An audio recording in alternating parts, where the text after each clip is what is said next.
You can now literally create a functional mobile application and design a website or even a wireframe for a website with a prompt. So building those things within seconds, right? With tools like Relium, Bubble, Bolt.new. So as technology advances, the barrier to entry becomes a lot lower. And what that means is, in essence, it becomes a lot easier to start a business. That also means that there's going to be a lot more competition, obviously, but that's a good thing. As there's more competition, a lot more companies and small businesses will want to create better solutions for the people and audience that they serve. So as a marketer and entrepreneur myself, sometimes it's good to just forecast ahead and understand what may or may not happen in 2025. It gives me a bit of a refresher and gives me a bit of a pulse of what might happen and how it can affect my business, and what better way to do that through a YouTube video and also share those predictions with you so you can be aware of what may happen and help you grow your business. So starting with prediction number 1, branding as a growth engine. And this includes more people essentially building their personal brands. So branding is a bit of a taboo topic for a lot of entrepreneurs and founders who are more on the logical side, because branding isn't always so logical, right? It's much more so in the subjective / conceptual realm. But if you come to think of it, the way most of us make decisions, whether that's you or your customers, a lot of it is emotionally based or emotionally driven. And branding is one of those areas in business and in marketing where you can actually influence the decision of a person by focusing on the emotional elements of what your company represents. Simplest way to understand what a brand is simply the personality of your business. What does it represent? What does it stand for? What does it stand against? If your business was a person, how would that person be? And what kind of people would it attract within its circle or within its tribe? So why do I predict that branding will be seen as a growth engine and it will become more important within the coming months? First of all, as mentioned, the barrier to entry for most businesses is a lot lower, both from an information point of view and technology. There's going to be a lot more businesses obviously being launched left and right, thousands, maybe millions. And when a lot of these businesses have the same exact features and benefits, the way you differentiate is through your brand. Whether that means focusing in on what the brand represents, what its mission is, its vision, the type of audience that it wants to capture, or focusing in on the experience of the product or service that you're selling, that entails what a brand is for a company. Apart from that, branding helps you build trust and credibility. It also helps you build long-term loyalty from your customers. It increases not just customer retention, but also your lifetime value, the amount of revenue that you can derive from your current customers, right? Because for most of us, once we engage with a brand or a product, it's very hard for us to switch. And then third, and probably more importantly, branding is a way to differentiate your business from all the other businesses within your business category. And then on a side note and closing point for this prediction, you'll probably notice that a lot more founders of companies or co-founders are actually building their personal brand, both on either YouTube, social media, or LinkedIn. And there's a good reason for that. They know that the power of brand in many ways is an asset. Being able to capture that attention, being able to gather an audience that believe the same principles that you do as a founder is a lever that you can utilize to grow your business. That's why I see branding as a growth engine. So prediction number 2 is that more companies will go through acquisitions or merge or partner up or collaborate. We know this to be true. We know that Microsoft also bought OpenAI. That is to support the race to creating the best AI solution out there. And then one that I wasn't too aware of prior to me scripting this video is Salesforce buying Slack for $27.7 billion. So that's for the businesses that are obviously larger. I also predict that a lot of smaller businesses will probably do the same. And I had a recent podcast guest where he talked about him basically partnering up with another competitor within the education business, teaching digital marketing measurement.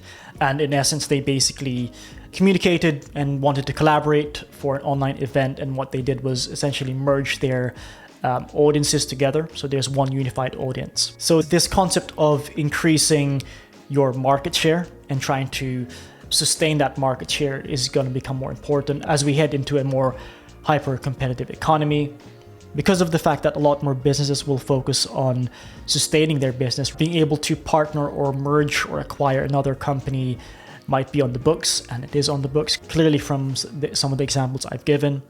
So as an entrepreneur, start to think about, are there any competitors or similar type businesses where you can collaborate, partner up, increase that market share together to help grow your business. Prediction number 3, AI-driven no-code and low-code tools will become more mainstream and widely adopted. So there are a lot of these tools, including Relium, Bubble, Bolt.new, Flutter, where the process of going from an idea to building a software business, in this case, that execution process is a lot shorter.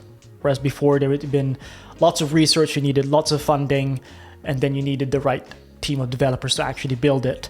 That is changing a lot, and not just for software companies, but businesses in general. If we zoom all the way out, the way that I personally do research has evolved. You think of ChatGPT's new Search GPT functionality.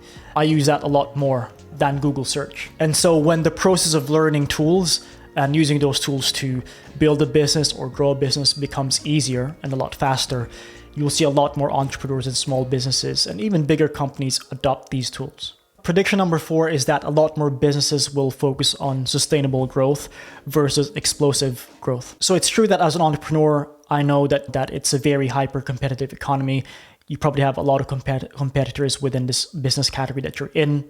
And a great example of this from my point of view is I briefly worked for a dating app company a couple of months ago, and I didn't realize how, well, first of all, how big this industry was, but also how many competitors and mobile apps were launching left and right within the same, not just niche, but category, hundreds, maybe in the thousands. So when you have a lot of competitors within the same space, you need to think of other levers to not just grow your business, but at the very least sustain it. And there are 3 different areas that businesses will focus on. One is long-term viability, so focusing on long-term success versus short-term. Second is maintaining operational efficiency. An example of that would be not hiring someone full-time for the sake of it, not growing the team for the sake of it, not launching a product or a feature for the sake of it, but being a bit more strategic and mindful about those decisions. And then third and finally, focusing much more on strategic expansions or strategic decision making, basically. That could mean you building a different arm to the business or a different sub-brand, for example, or you repositioning the business that you're building in a different way. Again, going back to the idea of branding as a growth engine. A lot more entrepreneurs will focus on wanting to sustain their business rather than explosive growth. Prediction number 5 is more of a niche one, but a lot more AI startups will fail. So if you're an AI startup, advanced apologies. This is just my opinion, but there are also supporting facts to this statement or prediction. So the first one is that there is a high failure rate for AI startups. Not only is the business model of a lot of these startups unproven over a long period of time, especially VC-backed AI startups, a lot of their valuation is overvalued. They are hyperinflated. And then third is just the amount of AI startups launching left and right. So going back to the idea of being in a hyper-competitive economy, there's a lot of hype around AI startups. And when a business model or a business category has a lot of hype, as an entrepreneur myself, I do get a bit worried. And I come to think of Warren Buffett's quote, "Be fearful when others are greedy, and be greedy when others are fearful." So going back to the idea that there are a lot of AI startups launching left and right, they can't all win and succeed. Right? There can't be 1,000 social media platforms and all of them win in some form. And another fact, as of Q1 2025, we are going through a market correction. So even a VC firm like Sequoia Capital calls this the tech winter. Funding is going to be a bit more tight, definitely for AI startups. So to end this prediction on a positive note, if you are an AI startup, start to think about ways for you to niche down and solve a specific problem for a specific user. And preferably that business idea or that business venture is recession proof, and make sure that your business isn't just built on hype, because hype, as you can tell, goes up and down. Prediction number 6 is that a lot more businesses will require smaller, i.e. leaner teams, and most of those will be freelancers. So this prediction is supported by the fact that the gig economy is growing. I read an article stating that 50% of the US workforce will be part of the gig economy by 2025. And also the fact that a lot more individuals are skill stacking. They want to become more T-shaped, which simply means that rather than specializing in a specific set of skills, they're now stacking multiple skills, right? So if you're in marketing, not only will you learn advertising, you might learn data analysis, SEO, content marketing, and you're gathering a lot more skills so you can be more valuable in the market. And then knowing the fact that a lot more businesses need to be lean and agile, going back to the idea of being able to sustain the business rather than explosive growth, they know the benefits of working with gig workers, also known as freelancers. So some of these are, you don't need to set up long-term commitments, there's no payroll, you don't need to provide insurance or benefits.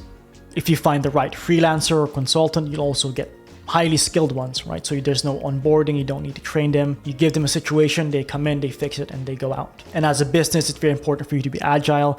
And obviously working with a gig worker or a freelancer supports that fact. Right? If you need to pivot, if you need to improve your cash flow, or at least reduce your expense, you would ideally hire a gig worker in those situations. All right, final prediction number 7, the rise of solopreneurs and the lifestyle business. So just by definition, solopreneur is an individual who starts and runs a business on their own without any co-founders or employees. Doesn't necessarily mean that they're by themselves. They might hire freelancers, supporting the previous prediction. And then a lifestyle business is a company built primarily on serving the lifestyle and the personal goals of the founder, i.e. you, rather than for the sake of growing it and maximizing profits for the sake of it. So this prediction definitely has a bias because I am a solopreneur and I want to build a lifestyle business.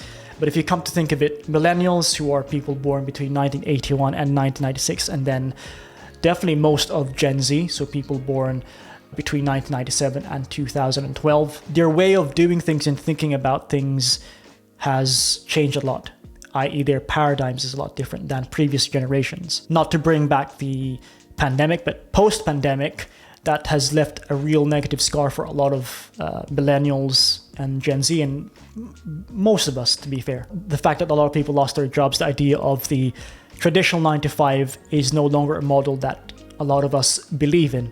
And on that note, a lot more people are looking for remote work. There are a lot more freelancers coming into play. A lot more people want to build a side hustle or a business. And then relating back to my third prediction, information and technology and starting a business, a profitable business, is no longer an issue. It's no longer a barrier to entry. It's a lot more easier to do as opposed to maybe even 10 years ago. The only barrier at this point is your mindset and you. And you can obviously do more research on this, but millennials and Gen Z in terms of their mindset is way different than previous generations. They definitely value their lifestyle a lot more. They want more freedom. They're not necessarily too focused on income. They're a bit more focused on taking care of their financial well-being. And they want to engage with brands or businesses that support their belief systems and their own principles. So what do you think of my predictions? Are they wrong? Are they right? Do you have any predictions yourself? Leave them in the comment section below. I'd love to hear your thoughts. Thank you for watching the video. Peace and love. Out, my friend.